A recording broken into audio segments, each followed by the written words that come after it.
मेरा सगा चचेरा भाई इस कारगिल युद्ध में शहीद हुआ था। मैं उसके शव को लेकर दिल्ली से अपने घर तक गया तो एहसास जुड़ते चले गए कविता में, और मैंने कविता वहीं से, मैं गीतकार या प्यार मोहब्बत की बातें हमेशा करता हूं, लेकिन मैंने सोचा कि एक कुछ ऐसा होना चाहिए, और ईश्वर ने अपने आप दिया। सुन लीजिए कविता की कि हुनर अपना दिखाने का सदा अवसर नहीं आता, हुनर अपना दिखाने का सदा अवसर नहीं आता, लहू अपना बहाने का सदा अवसर नहीं आता, बहुत आते हैं यूं अवसर जवां मर्दी दिखाने के, वतन पे जान लुटाने का सदा अवसर नहीं आता। और यदि मैं आपके रगों में दौड़ते हुए रक्त को कहीं और अधिक संचारित करने में कामयाब हुआ हूं तो आपका स्नेह मांगता हूं कि वतन की राह में हंसकर जो अपनी जान लुटाते हैं, सितारे बन के अंबर में हमेशा जगमगाते हैं, अमर होकर वही सबके दिलों पे राज करते हैं, वो जीवन धन्य होते हैं, वतन के काम आते हैं, वो जीवन धन्य होते हैं, वतन के काम आते हैं। और शहीदों ने बनाया जो उसी परिवेश की खातिर,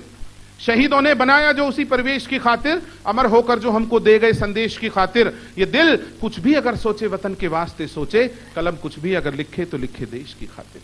कलम कुछ भी अगर लिख। एक छोटी सी कविता सुन लीजिएगा कि आसमान के तारे बोले, शहीद का शव जब पहुंचता है तो प्रकृति परिवार को पहले सूचित कर रही है कि आपके साथ ये अनहोनी घटित हुई है, और घर के सब लोग मना कर रहे हैं कि ऐसा नहीं हुआ। भावनाएं आप लोगों की जागृत करने में कामयाब होंगी। ये पंक्तियां सुनिएगा। आसमान के तारे बोले, सारे हंसी नजारे बोले, बोली नदी किनारे बोले, आकर सब हरकारे बोले। आसमान के तारे बोले, सारे हंसी नजारे बोले, बोली नदी किनारे बोले, आकर सब हरकारे बोले, चिर निद्रा में सोया है अब वो सूरज नहीं जगेगा, सबका सूरज डूब गया है अब वो सूरज नहीं उगेगा,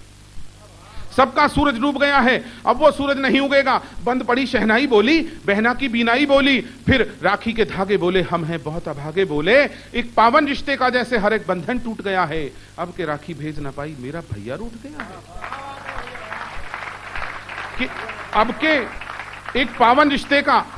रिश्ते का जैसे हर एक बंधन टूट गया है, अब के राखी भेज ना पाई मेरा भैया रूठ गया है, चिर निद्रा से उसे जगाओ जाकर मेरी व्यथा सुनाओ, वो ना रहेगा तो कलाई पर कैसे एक विश्वास बंधेगा, ऐसा कैसे डूबा सूरज अब जो सूरज नहीं उगेगा। बहन बोली ऐसा हो नहीं सकता। युवा लोग बैठे हैं, उनकी मैं उनको समर्पित करता हूं भाई की ओर से उद्गार सुनिएगा। बहुत तेजी के साथ पढ़ने की कोशिश कर रहा हूं समय की सीमाएं देखते हुए। सूना सूना आंगन बोला, घर का टूटा दर्पण बोला, सूना सूना आंगन बोला, घर का टूटा दर्पण बोला, खत्म हुआ अब जीवन बोला, भाई भाई का बंधन बोला, जो बचपन से निभा था अब तक शायद बंधन टूट गया है, इसीलिए तो लक्ष्मण जैसा मेरा भैया रूठ गया है, इसीलिए तो लक्ष्मण जैसा मेरा भैया रूठ गया है, चिर निद्रा से उसे जगाओ जाकर मेरी व्यथा सुनाओ, वो ना रहेगा तो दुनिया में, वो ना रहेगा तो मुझसे भी कोई बंधन नहीं जुड़ेगा, ऐसा कैसे डूबा सूरज अब जो सूरज नहीं उगेगा। पीड़ा एक अकेली बोली, हो गई अजब पहेली बोली, पीड़ा एक अकेली बोली, हो गई अजब पहेली बोली, कुछ तो बोल सहेली बोली, दुल्हन नई नवेली बोली, बिछुए चूड़ी और मेहंदी के सपन सलोने टूट गए हैं, ये लगता है प्रियतम मुझसे बिना बात ही रूठ गए हैं, ये लगता है प्रियतम मुझसे बिना बात ही रूठ गए हैं, चिर निद्रा से उन्हें जगा जाकर मेरी व्यथा सुनाओ, वो ना रहेंगे तो द्वारे पर कैसे बंधनवार सजेगा, ऐसा कैसे डूबा सूरज अब जो सूरज नहीं उगेगा। मात्र शक्ति बैठी है, समर्पित करता हूं कविता की कुछ पंक्तियां कि क्यों सोया है माता बोली, क्यों सोया है माता बोली, तोड़ चला क्यों नाता बोली, कुछ ना मुझे सुहाता बोली, ये क्या किया विधाता बोली, मेरे दूध के कर्ज का जैसे हर एक बंधन टूट गया है, मैंने लोरी नहीं सुनाई मेरा बेटा रूठ गया है, मैंने लोरी नहीं सुनाई मेरा बेटा रूठ गया है, चिर निद्रा से उसे जगाओ जाकर मेरी व्यथा सुनाओ, वो ना रहेगा तो दुनिया में मेरे दुखड़े कौन हरेगा, ऐसा कैसे डूबा सूरज अब जो सूरज नहीं उगेगा। और साहब मेरे काव्य पाठ की अंतिम पंक्तियां, और मैं समर्पित करता हूं इस सभागार में जो भी सबसे वयोवृद्ध हों, जो भी सबसे अनुभवी हों, और जो भी हिंदुस्तानियों में सबसे बड़े हों, मैं उनके श्री चरणों में ये पंक्तियां समर्पित करता हूं। सुन लेना, क्योंकि परिवार का मुखिया दुख अपने ऊपर लेने के बाद भी सांत्वना देता है। सरदार साहब आपको समर्पित है, सुनिएगा।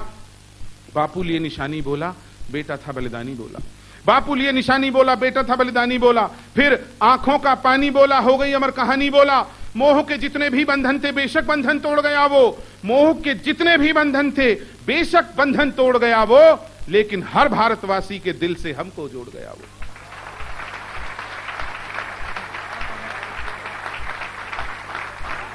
कि मोह के जितने भी बंधन थे बेशक बंधन तोड़ गया वो, लेकिन हर भारतवासी के दिल से हमको जोड़ गया वो, नई आन से नई बान से अब अंबर में नई शान से, सबका राज दुलारा बनकर अपना सूरज रोज उगेगा, अपना सूरज सबके दिल पर अब तो सदियों राज करेगा, अब तो सदियों राज करेगा, अब तो सदियों राज करेगा। बहुत बहुत धन्यवाद। और साहब मेरी भी कोशिश रहेगी कि हमारी कुछ पंक्तियां आपके दिलों पर सदियों नहीं लेकिन कुछ बरसों भी नहीं तो कुछ पलों तक याद रहीं, विद्यमान रहीं। तो हम लगेगा एक शाम हम इतनी दूर चलकर अपने लोगों के बीच आए और एक संपूर्ण बहुत अच्छे समाज के साथ में एक सार्थक संदेश हम देकर आए हैं। मैं 4 पंक्तियां माननीय आदित्य जा के लिए जो मैंने अभी यहाँ लिखी थी वो आपके बीच और फिर उनको सौंप दूंगा और आपकी मर्जी है साहब, जैसा चाहे उनके साथ वो करें। सुन लीजिए साहब कि जहां शोहरत का हर पैमाना खुद ही टूट जाता है, जहां शोहरत का हर पैमाना खुद ही टूट जाता है, जहां कविताओं का झरना सा जैसे फूट जाता है, इसे मैं ही नहीं कहता, इसे सब लोग कहते हैं। आदित्य का नाम है ऐसा जो महफिल लूट जाता है। तालियां बजाकर स्वागत करें माननीय ओम प्रकाश आदित्य, आज के हमारे काव्य समारोह के आखिरी मोती, आखिरी सोपान अब आपके ऊपर है, आप हैं और माननीय आदित्य दा। जोरदार तालियां बजाकर स्वागत करें आदित्य।